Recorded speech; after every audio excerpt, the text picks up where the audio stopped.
It's a long story, and one you've never heard before. This story is about a place that dwells on the mountain. A place where bad things happen. And you may think that you know about the bad things. You may think that you have it all figured out. But you don't. Because the truth is worse than monsters or men. At first, I was upset when they told me that we were moving to some little town out in the Ozarks. I remember staring at my dinner plate while I listened to my sister throw a temper tantrum unbecoming of a 14-year-old honors student. She cried, she pleaded, and then she cursed at my parents. She threw a bowl at my dad and told him it was all his fault. Mum told Whitney to calm down, but she stormed off, slamming every door in the house on the way to her room. I secretly blamed my dad as well. I'd heard the whispers too. My dad had done something wrong, something bad, and the sheriff's department had resigned him to some little out-of-the-way county to save face. My parents didn't want me to know that though. But I did. I was 9, so it didn't take me too long to warm to the idea of a change. It was like an adventure. New house, new school, new friends. But Whitney, of course, felt the opposite. Moving to a new school at her age is hard. Moving away from her new boyfriend, however, was even harder. While the rest of us packed up our things and said our goodbyes, Whitney sulked and cried and threatened to run away from home. But a month later, when we pulled up to our new house in Driskin, Missouri, she was sitting right next to me, texting viciously on her phone. Thankfully, we moved over this summer, and I had months of free time to explore the town. When Dad started his new job at the sheriff's office, Mum drove us around the city, commenting on this and that. The city was much, much smaller than St. Louis, but also a lot nicer. There were no bad areas, and the entire town felt like something you'd see on a postcard. Driskin was built in a mountain valley, surrounded by healthy forest land with walking trails and crystal clear lakes. I was 9, it was summer, and this was heaven. We'd only been living in Driskin a week or so when our next door neighbours came to introduce themselves. Mr. and Mrs. Landy and their 10-year-old son, Kyle. While our parents talked and drank mimosas, I watched the Landys' lanky, red-headed son hang out in the doorway, shyly eyeing the PS2 in the living room. Do you play? I asked. He shrugged. Not really. Do you wanna? I just got second floor. Kyle glanced at his mum, who had just been handed her third mimosa. Yeah, sure. And that afternoon, with the ease and simplicity of our age, Kyle and I became best friends.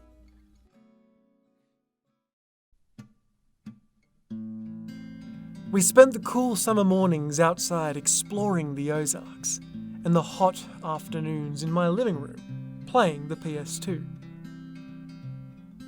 He introduced me to the only other kid in the neighbourhood our age, a skinny, quiet girl named Kimber DeStaro. She was shy, but friendly, and always up for anything.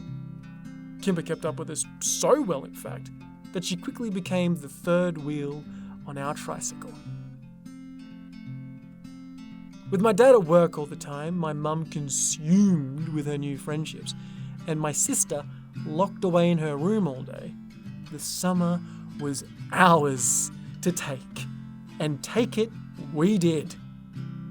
Kyle and Kimber showed me where all the best hiking trails were, which lakes were the best and most accessible by bike, and where the best stores were in town.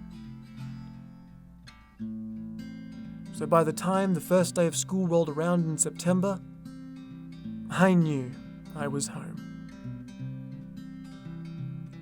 On the last Saturday before school started, Kyle and Kimber had told me that they were going to take me somewhere special, somewhere we hadn't been yet. The Triple Tree. What's a triple tree? I asked. Oh, it's a totally awesome, totally huge treehouse out in the woods, Kyle said excitedly. Whatever, Kyle. Come on, you guys. If there was a friggin' treehouse, you would have showed it to me already. Nuh-uh, we wouldn't have. Kyle shook his head. There's a ceremony for first-timers and everything. Kimber nodded eagerly in agreement, her dark orange curls bouncing off her tiny shoulders. Yep, it's true, Sam. If you went to the treehouse without the proper ceremony, you'll disappear and then you'll die. My face fell. Now I knew they were making fun of me. That's a lie. You guys are lying to me. No, we're not, Kimber insisted. Yeah, we'll show you. We just have to get a knife for the ceremony and we'll go. What? Why do you need a knife? Is it a blood ceremony? I whispered. No way, Kimber promised. You just say some words and carve your name into the triple tree. Yep, it takes like 1 minute, Kyle agreed. And it's a really cool treehouse? I asked. Oh yeah, Kyle promised. Okay, I guess I'll do it then. Kyle insisted on using the same knife he used during his own ceremony, but we paid a price to get it. Mrs. Landy just happened to be home with her youngest son, Parker, and despite Kyle's many objections, his mother insisted that he take his 6-year-old brother with him. Mom, we're going to the treehouse. It's only for older kids. Parker can't go. I don't care if you're going to see an Exorcist movie marathon, Kyle. You're taking your brother with you. I need a break.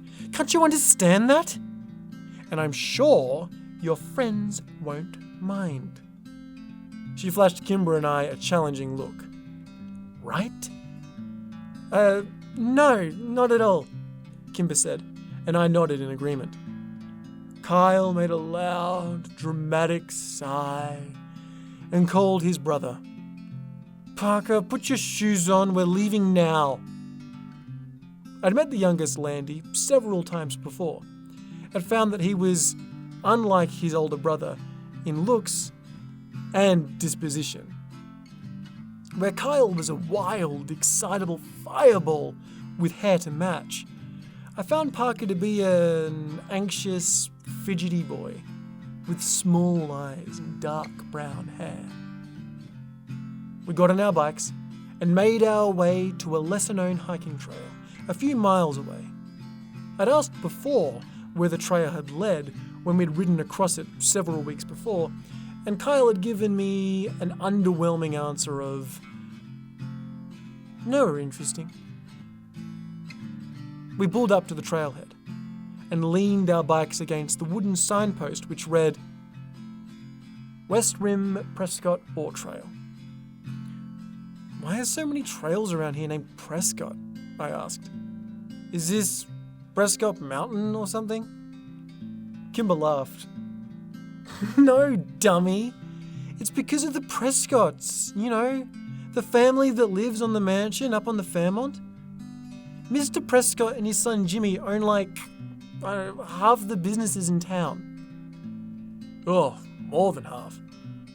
Kyle agreed. Which ones? Does he own the GameStop? The only store in Driskin I really cared about. I don't know about that one. Kyle wound a lock around the 4 bikes and clicked the bar into place, then spun the numbers on the dial. But like the hardware store, the pharmacy, Glitton's on 2nd, and the newspapers. Did they start this town? I asked. Nah, mining started the town, I think. I want to go home. Parker had been so quiet I'd completely forgotten he was there. You can't go home, Kyle rolled his eyes. Mum said I had to bring you. Now, come on, it's only like a 2-mile walk. I want to take my bike, Parker answered. Too bad. We're going off trail. I don't want to go. I'll stay with the bikes. Don't be such a wussy. I'm not. Kyle, be nice, Kimber said. He's only 5. I'm 6, Parker objected. I'm sorry. 6. You're 6. Kimber smiled at him. All right, fine. He can hold your hand if he wants, but he's coming. Kyle turned and started up the trail. Parker's face fell into an undignified frown, but when the charming Kimber stuck her hand out and wiggled her fingers at him, he took it.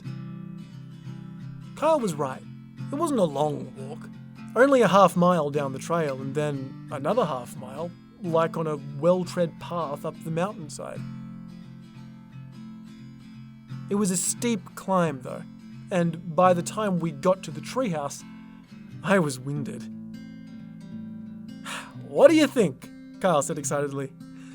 It's, I studied the tree as I caught my breath. It's pretty awesome, I smiled. And it was. They hadn't lied. The treehouse was the biggest I'd ever seen. It had multiple rooms, and there were actual curtains in the windows. A sign above the door said, Ambercott Thought, and a rope ladder hung below the threshold, missing several planks. I'm going up first, yelled Parker, but Kimber caught his arm. You have to do the ceremony first, or you'll disappear, she reminded him. That'd be fine with me, Kyle grumbled. I was eager to get into the fort myself. Give me the knife! I held out my hand. Kyle smiled and dug the switchblade out of his pocket.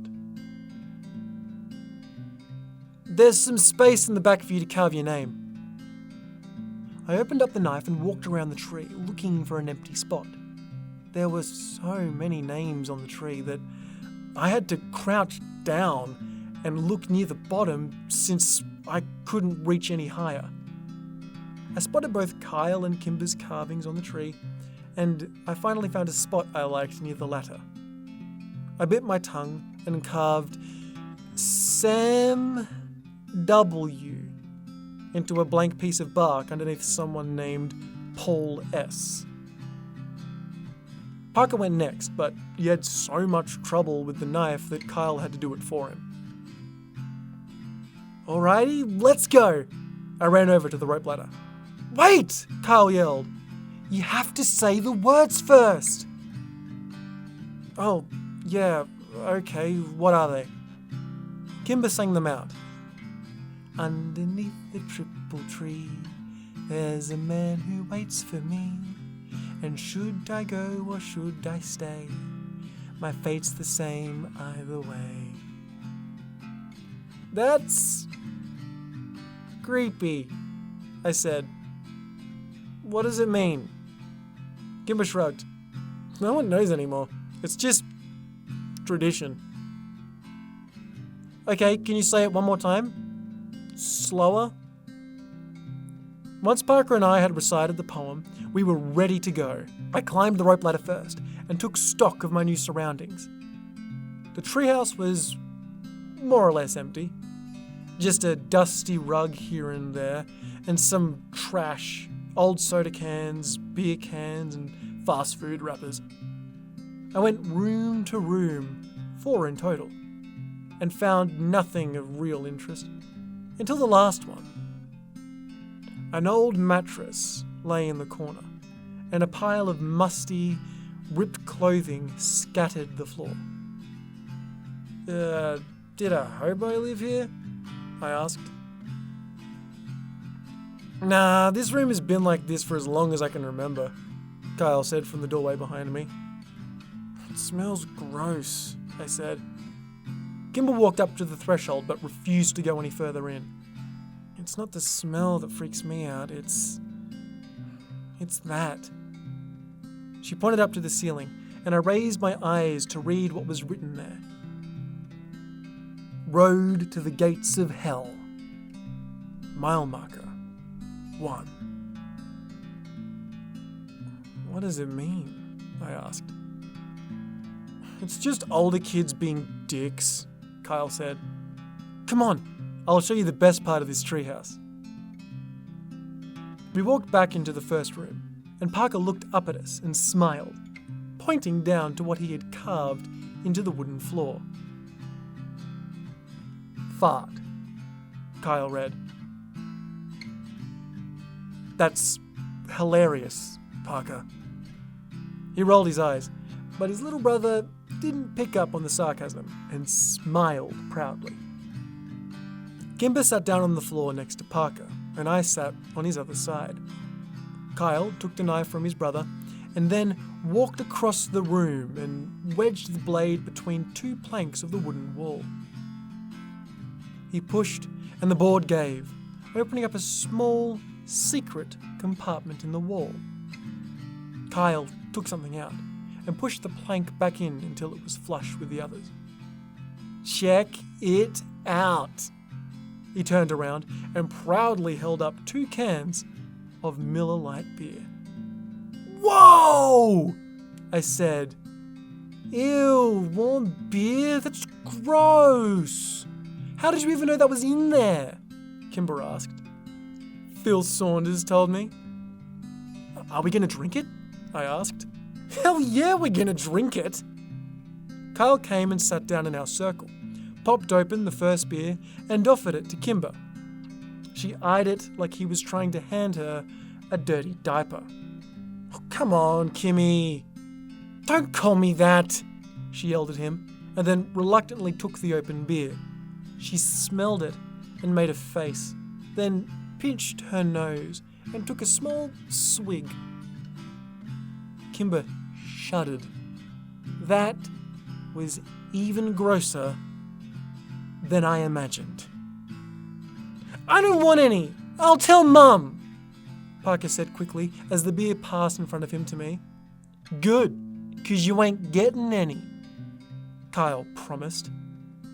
And you won't tell Mum shit. I put on my best poker face and took a long, deep swallow of the warm beer before I had the chance to smell it. It turns out that was a poor decision.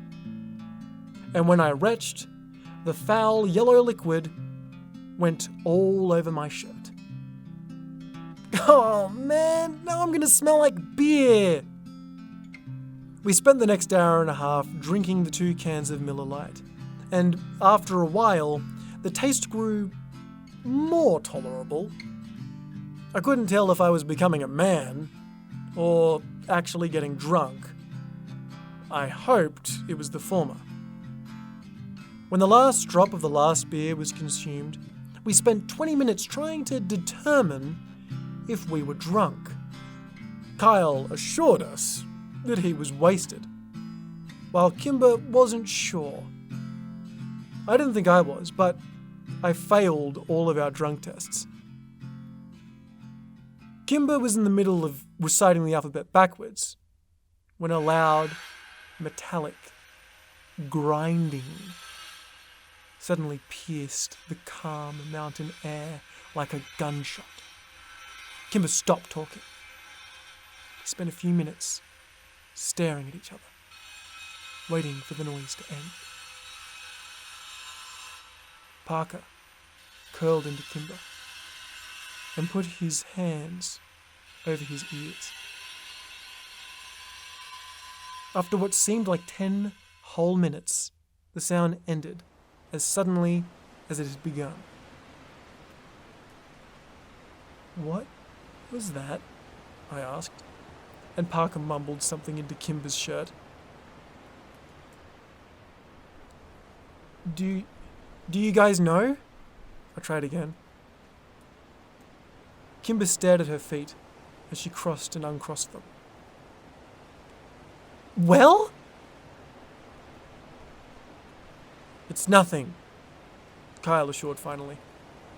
"We hear it sometimes in town. It's not a big deal, it's just louder up here." "Yeah, okay, but what's making that sound?" "Borasca," Kimber whispered, and without taking her eyes off her feet. "Who's that?" I asked. "Not who. Where?" Kyle answered. "It's a place." "And another town?" "No, it's just a place in the woods." "Oh. Bad things happen there," Kimber said, more to herself than me. "Like what?" "Bad things," Kimber repeated. "Yeah, don't even try to find it, dude," Kyle said behind me. "Or bad things will happen to you too." "But like, what bad things?" I turned around. Kyle shrugged and Kimber stood up and walked over to the rope ladder. "We'd better go. I have to get home to my mum," she said. We climbed down the ladder one by one and then started the walk back to the trailhead in an unfamiliar silence. I was dying of curiosity about Borasca, but couldn't decide if and when to ask about it. "So, who lives there?" "Where?" Kyle asked. "Borasca." "The skinned men," Parker answered. Kyle laughed. "Only babies believe that." Like what? Like men who are skinned? Like their skin is gone?" I asked excitedly. "Yeah, that's what some kids say. Most of us stop believing that though when we turn double digits," Kyle said. I looked back at Kimber, who was still 9 like me, but she was staring down the trail, ignoring us. That seemed to be the end of the conversation, and by the time we reached our bikes, the awkwardness was gone, and we were giggling, trying to decide if we were too drunk to ride home.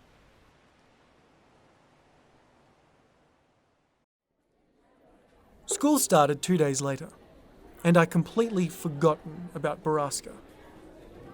When my dad pulled up to the curb to drop me off that morning, he locked the doors before I could get out. "Not so fast," he laughed. "As your father, I get the privilege of giving you a hug and telling you to have a good first day of school."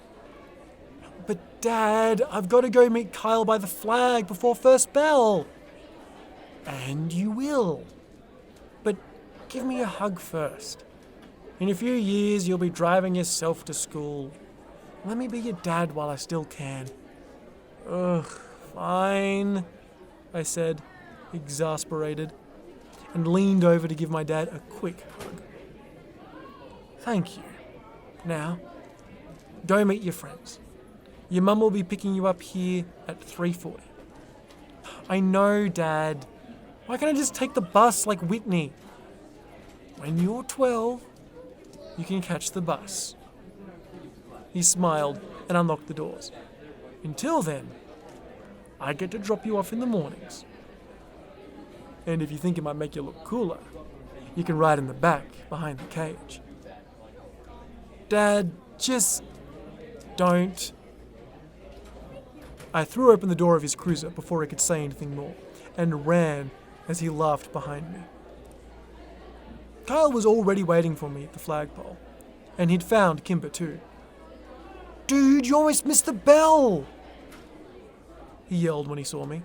"Oh, I know, sorry." "Whose class are you in?" Kimber asked. She was wearing a red sweater and leggings with little frogs on them. Her curly orange hair was brushed into ringlets, and her lips were pink and shiny. She never looked prettier, and I was surprised to realize I'd never really seen Kimber as a girl. Mr. Diamonds." "Me too," she said cheerfully. "Ugh, lucky," Kyle scoffed. "I'm in Mrs. Taverdi's. Only 2 4th grade teachers and I get the crappy one." Kimber grinned. "Yeah, my mum had her when she was a kid." "What's wrong with her, did she say?" "Just that she's strict and gives out homework on the weekends." "On the weekends? Fuck!" "Excuse me, Mr. Landy?" I immediately recognized the tall man that had suddenly appeared behind the white-faced Kyle. Sorry, sir. I mean, dang." Kimber giggled. "I'm sure you did," he nodded. "Hi, Sheriff Cleary." Even though I'd only met him a few times, I liked my dad's new boss, and he liked me. "Well, hello, Sammy. Are you excited for your first day?" Sheriff Cleary crossed his arms in front of him and widened his stance imposingly, but gave a wide smile. "Yes, sir," I said, and then added lamely, "What are you doing here?" "Well, I'm giving a presentation to the 5th and 6th graders about safety while walking to and from school." "Yeah, he gives it every year," Carl muttered. "Cool," I smiled. Sheriff Cleary nodded at me and then turned and walked away. I looked around, confused. Where's Kimber?" "She took off. She's annoyingly on time to everything." And as if to illustrate his point, the bell rang. We both ran up the stairs and inside. I walked into class and saw that Kimber had saved me a seat next to her at the back. Mr. Diamond, a short, round man of 40 or so, nodded at me when I came in. "Mr. Walker, I presume?" Yeah, that's me," I mumbled as I rushed past him to the desk next to Kimber. "Welcome to Driskin Elementary. And for the rest of you, welcome back. Go Grizzlies!" The class echoed a reluctant and subdued, "Go Grizzlies." Kimber introduced me to other kids in the class throughout the morning. Most of them were nice, if sort of underwhelmed by me. They said their hellos and asked where I was from, and the conversation almost always ended with an unimpressed, "Okay." A group of girls who sat at the front snuck looks at us all morning and snickered. I asked Kimber who they were, and she just shrugged. During our second break, they came up and talked to me. "Are you friends with Kimber DeStaro?" a tall, dark-haired girl asked me. Yeah," I answered, and looked over at Kimber. She was watching with worried eyes. "So are you related to her, or?" "No." "I didn't think so, because You don't have orange hair. I didn't know what to say to that. You don't have to be friends with her if you don't want, you know, said the second girl with the oddly round face. I want to be friends with her? A third girl, behind the other two, snorted. She had pretty auburn hair and a rude, upturned nose. Well, if you do, you're going to be in the ugly kid group, the first girl warned. And once you're in that group, you can't ever leave it. Ever. Better than the bitch group, I said. Rude nose and round face gasped, but dark hair smiled. We'll see, she said, and the three returned to their corner of the room. I sat back down next to Kimber, feeling like a badass. It was the first time I'd ever sworn in front of anybody that wasn't Kyle. What did they say to you? Kimber asked, nervously. They said that you're too pretty to be near them and that you make them look gross, so we have to stay away from them. Liar, Kimber answered, but I could hear that she was smiling. We met Kyle in the cafeteria at lunch, and he had nothing but bad things to say about his morning. Mrs. Taverty was an old and mean and made everyone stand up in front of class and say something about themselves, even though the class had only 14 kids and they all knew each other. When the bell rang for recess, I went to throw my lunch away with Kyle and bumped into a kid I hadn't seen before. Hey, are you Sam Walker? The kid asked. Yeah. Oh, cool. Your sister's dating my brother. Oh, man! Your sister is dating a Whittaker. Shut up, Kyle, the kid grumbled. She's gonna be Whitney Whittaker. As funny as it was, I couldn't help but be a little surprised. Not that I'd been paying attention, but I'd only seen Whitney out of her room once over the summer. Where did she meet him? I asked the Whittaker kid. I don't know, probably at his job? His job? Where? He works with Driskin Water. It didn't make any sense to me, but I shrugged it off. I did remember my mum giving Whitney some menial tasks, like getting the car washed and setting up some utilities to get her out of the house. Maybe she met him once and they started dating over text. Yeah. Man, teenagers were weird. The rest of the school week followed much like the first. We were well into the first month when I heard someone mention the skinned men again. We were out in the playground, and Kyle and I were trying to start a fire with 2 pieces of wood chips. I'd just given myself a splinter when the distinct sound of metal grinding on metal flooded over the playground, silencing everyone there. Borasca, I said in awe. Yep, said Phil Saunders. The skinned men kill again. Hey, Kyle said only babies believed in skinned men. I threw an accusatory look at Kyle. They do! Phil is just stupid.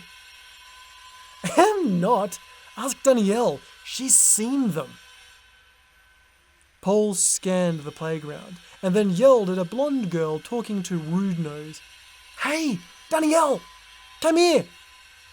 The blonde girl rolled her eyes, but came skipping over anyway.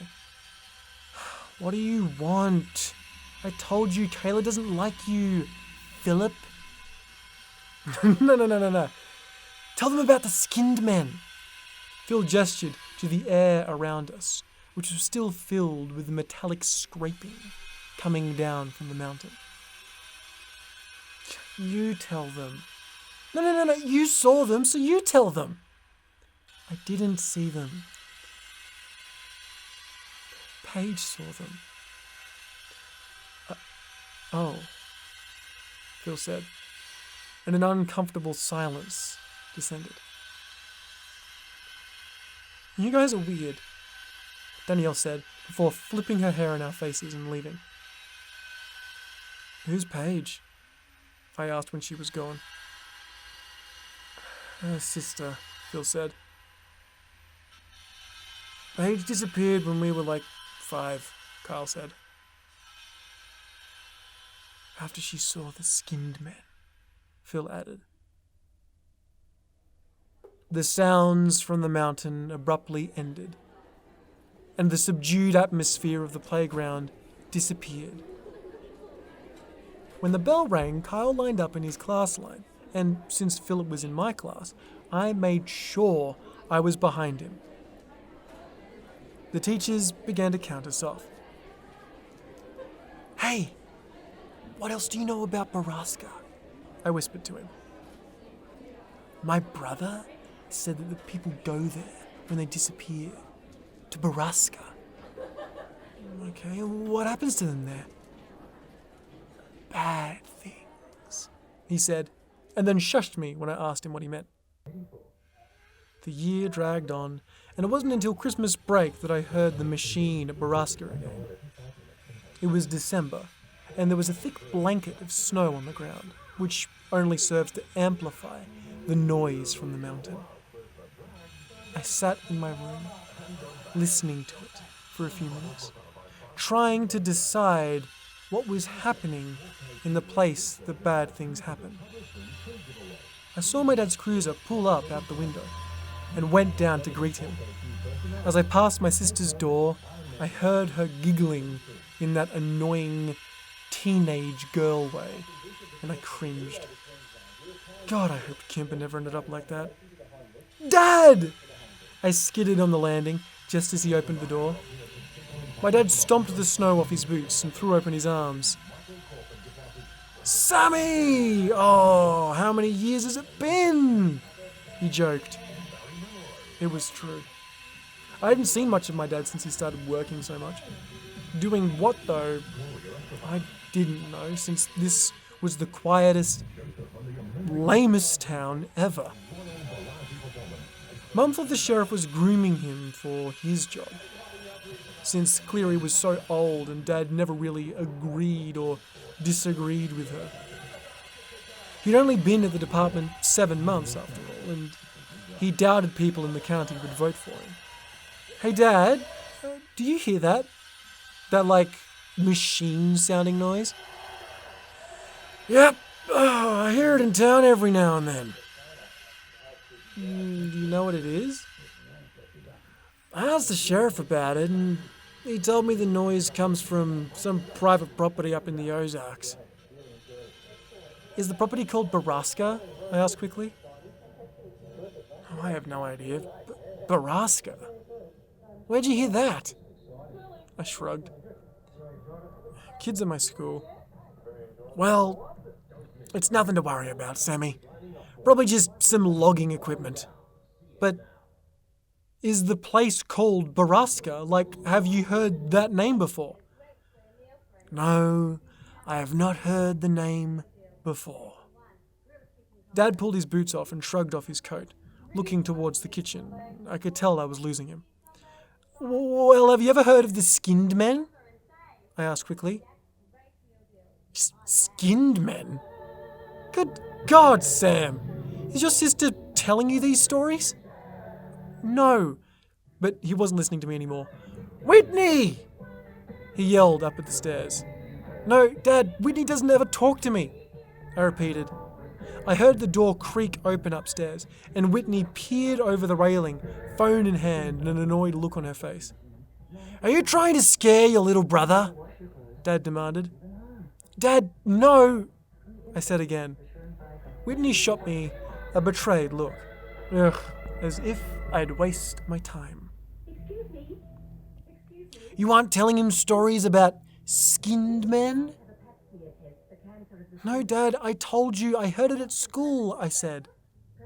Whitney gestured to me as if to say, See? Alright, well, you kids need to start getting along. Your family, for Christ's sake. Whitney rolled her eyes, and when Dad walked into the kitchen, stuck her tongue out at me. Real mature, Whitney, I yelled up at her, but she was already gone. I'll tell Dad about your boyfriend. Christmas came and went with surprising smoothness at our home. Whitney and I got everything we'd wanted on our wish lists, and I mean everything, which was a first for us. This town may be small, but Dad's paychecks were certainly bigger. I wore my new Rams parka on the first day back to school after Christmas break.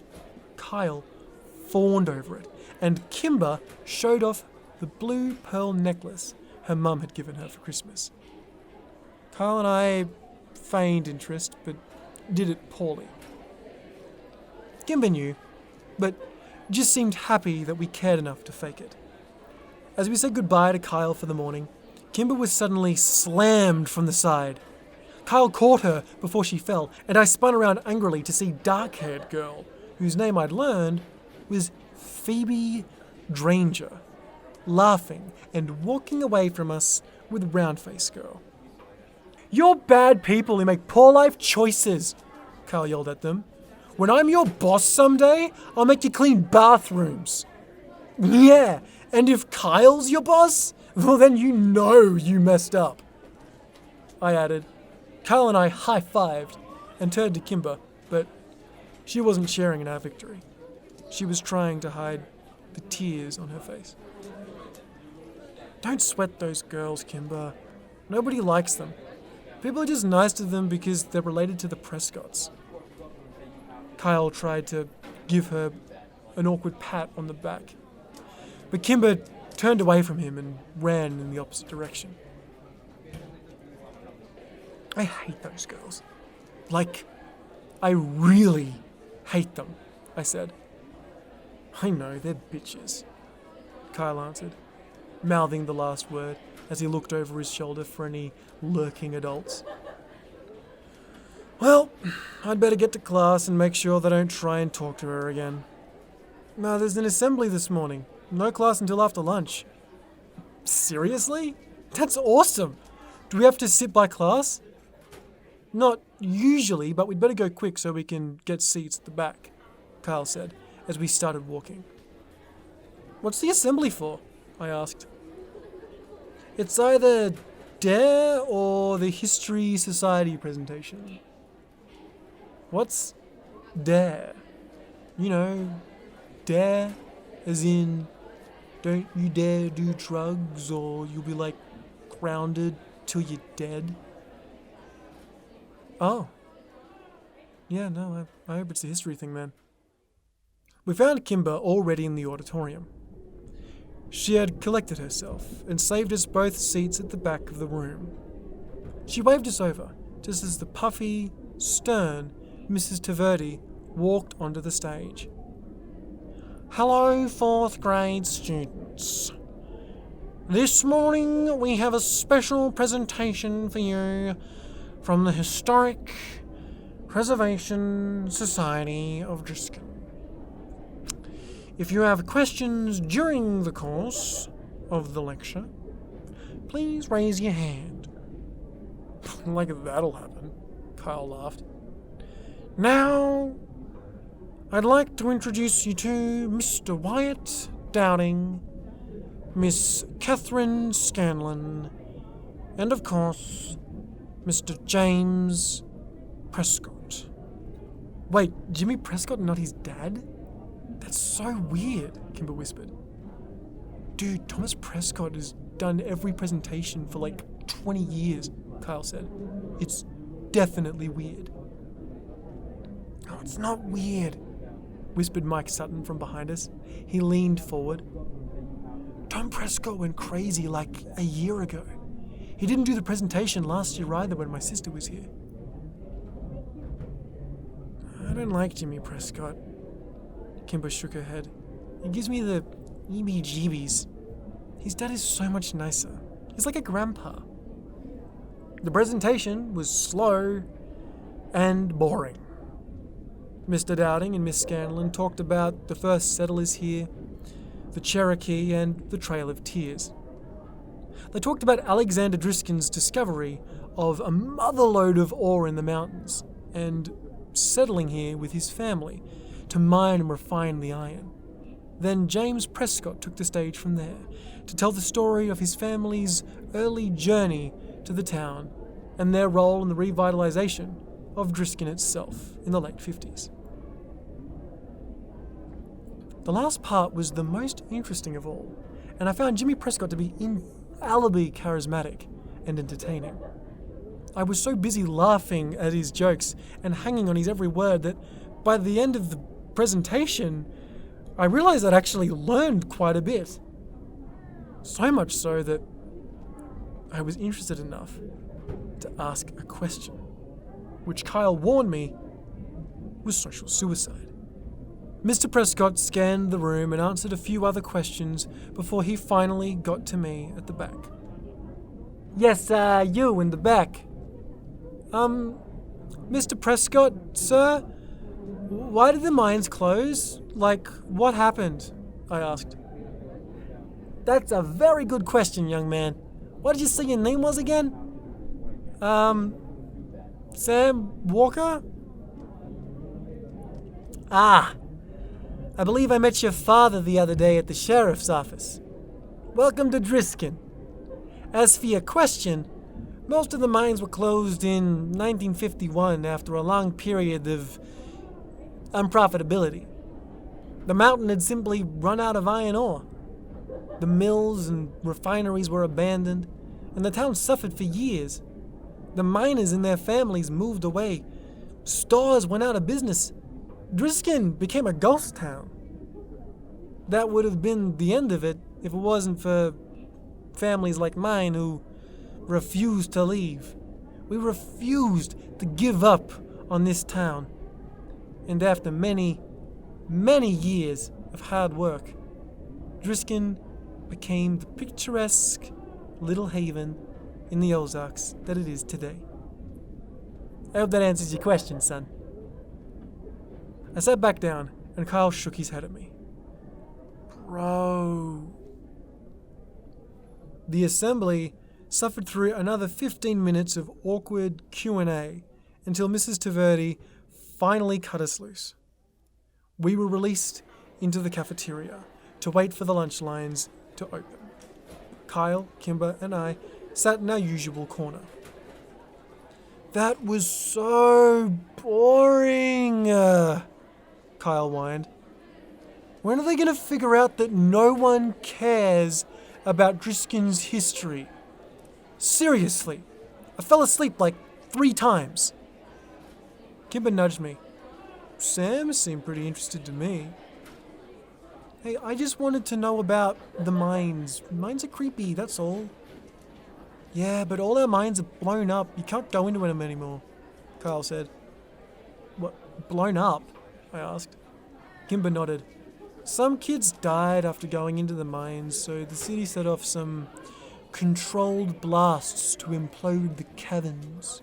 At least, that's what my mum says. They messed up though. I heard they blew up the water table or poisoned it or something. What? How do you know that? Kyle asked. Kimber shrugged. I heard my dad talking about it. Did they use C4 or something? I guess. So like, we all drink the water, so we all have like C4 in our bodies, and we could all explode at any minute, Kyle said excitedly. Do you think that's what's happened to all the missing people? I asked him. Just sitting there, and then, one day, boom! Yeah, dude. Kyle grabbed my shoulders. And that's where the skinned men come from. I made the international symbol for mind blown, and we laughed hysterically. You guys are dumb, Kimber rolled her eyes, but then she laughed when Kyle fell on the floor and pretended he was exploding. I remember thinking in that moment that I was happy here in Driskin, Missouri, with these 2 people. Happier than I'd ever been anywhere else. It was the last truly happy moment I ever had. Less than an hour later, Mr. Diamond's phone rang, and he exchanged a few quiet words with the person on the other end, his eyes flicking to and from my desk, so it was hard to be surprised then when he hung up the phone and told me to come up to the front. When I got there, he told me that my mum was waiting for me in the office and that I was going home for the day. I traded a confused and worried look with Kimber and then packed up my things and went to the office. When I got there, my mum was crying. We drove home in strained silence. I was too afraid to ask what was wrong. Mum parked the car a block from our house, which was blocked by several police cars. When an explanation didn't come, I broke the silence myself. "Is it Dad?" I asked quietly, holding back tears. No, honey, Dad's fine," she whispered. "Then what happened?" Whitney never made it to school this morning." Her voice broke over my sister's name. "Oh no, Mum, I think she's ditched," I said quickly. "I saw her leave this morning and it was really early, like 6. She was with her friends, what's his name, Pete Whittaker and that kid Taylor." "No, we know all about that, sweetie, but they made it to school and Whitney wasn't with them. They said that she wanted to stop by the Circle K near Driskin High, so they left her there. And no one has seen her since." Well, my brain struggled to come up with an explanation. "Maybe she's ditching." "No, honey." My mum put the car back in drive and drove up to our house, parking behind a police cruiser. "The police, as well as your father, think that Whitney is with Jay." "But she's got a new boyfriend now. She's got a new boyfriend here." "We found all her books on the floor of her room, some of her clothes missing, and some money of your dad's was gone. But right now, we think that she's hitched a ride to St. Louis and that she's with Jay. The sheriff's office is trying to contact the boy's parents now." Whitney run away? Anyone who knew my sister knew that she was prone to dramatics and empty threats. Plus, she was dating Chris Whittaker's older brother Pete. I was sure of it. We walked up the steps and into a house filled with stale coffee and quiet murmurs. I tried to remember if Whitney herself had ever actually confirmed she was dating Pete, but I drew a blank. When we walked into the kitchen, I saw my father sitting at the table, poring over phone records, head in his hand. He looked up when I entered the room and gave me a weak smile. "Hey, buddy." "Dad, I have to tell you something." I felt a heavy hand on my shoulder and turned to look up at a solemn Sheriff Cleary. "Everything and anything you might know, son. No matter how trivial you might think it is." I nodded and sat down at the table with my dad as my mum handed the big man a cup of coffee. "Here you go, Sheriff," she said weakly. "Please, Mrs. Walker, call me Killian." My mother nodded and retreated back into a darkened corner to talk quietly with Sheriff Cleary's wife, Grace. "What do you know, Sam?" my dad asked as he rested his chin on his hands in a mock symbol of prayer, as though I may deliver him from his suffering. "Well, I heard Whitney has a boyfriend. That guy, Pete Whittaker, and she's been hanging out with, and I saw them and Taylor Dranger leave this morning before me. What time did they leave? Asked the sheriff. I don't know, like before 6? He nodded. That matches the statements of Taylor Dranger and the Whittaker boy. My father's head sank lower into his hands, and I knew I'd let him down. But, I rushed, I don't think she went back to St. Louis because she was dating Pete, and I don't think she wanted to be with her boyfriend back home anymore. I understand that, son, but a teenage girl's mind is a complicated thing. My officers are trying to get a hold of the boyfriend's family back in St. Louis. Cleary nodded to my father. Now, why don't you head to your room and let us work, Samuel? I looked up at him in surprise. What? No, I want to stay here. I can help. No, son, there's nothing more you can do here. You've been a good brother. Now, let us handle it. But I can help! You already have. Dad! I looked over at my dad with begging eyes. Go to your room, Sam, he said quietly after a moment. I bawled. Dad! Now!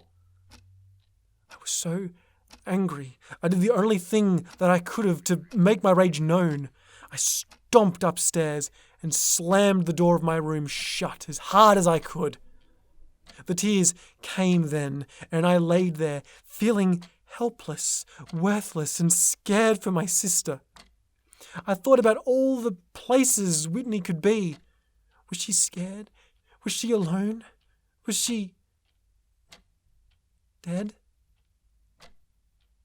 When the sun began to set, I finally got out of bed and went to check my email. I was expecting lots of messages from Kimber and Kyle, but there was only one. Did she go to the treehouse? I sat staring at the computer screen for almost a minute. Kimber's words from last fall echoed in my head.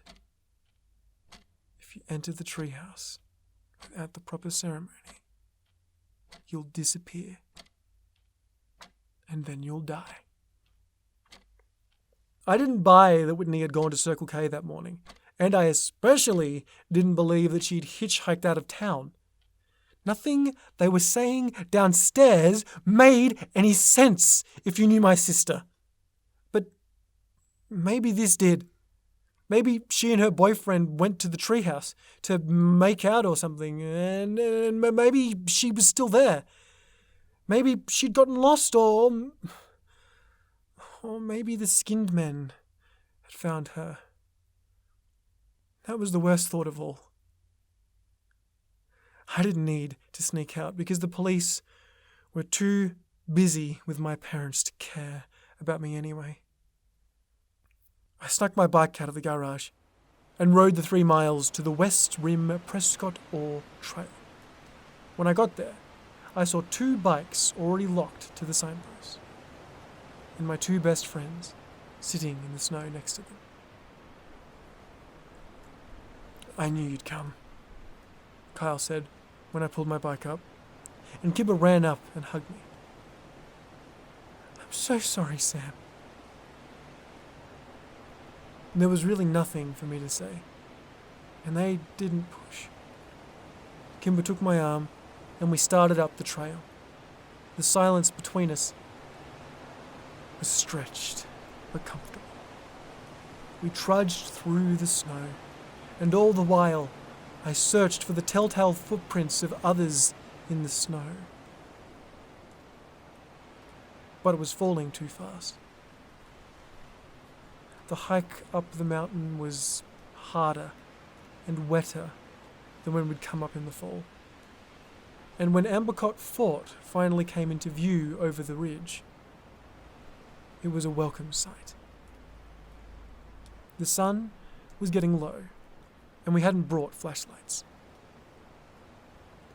I fell as I ran to the treehouse, calling my sister's name to the quiet wild. Kyle was right behind me and leapt impressively onto the rope ladder, climbed quickly up the planks. I kept calling Whitney's name, waiting for Kyle to yell that he'd found her, or that he'd at least found some sign of her. And then I heard Kimber quietly say my name from where she stood at the triple tree. I ran over and tried to follow her eyes to confirm what I already knew was there. And then I found it, freshly carved near the top. Whitney W. My breath froze in my chest, and my vision blurred with unwelcome tears. And as the sun took its last desperate breath before plunging into the deep of the horizon, a deafening, metallic whirl sang out from the wilderness and spilled down the mountainside.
G'day guys, thanks for listening to that video.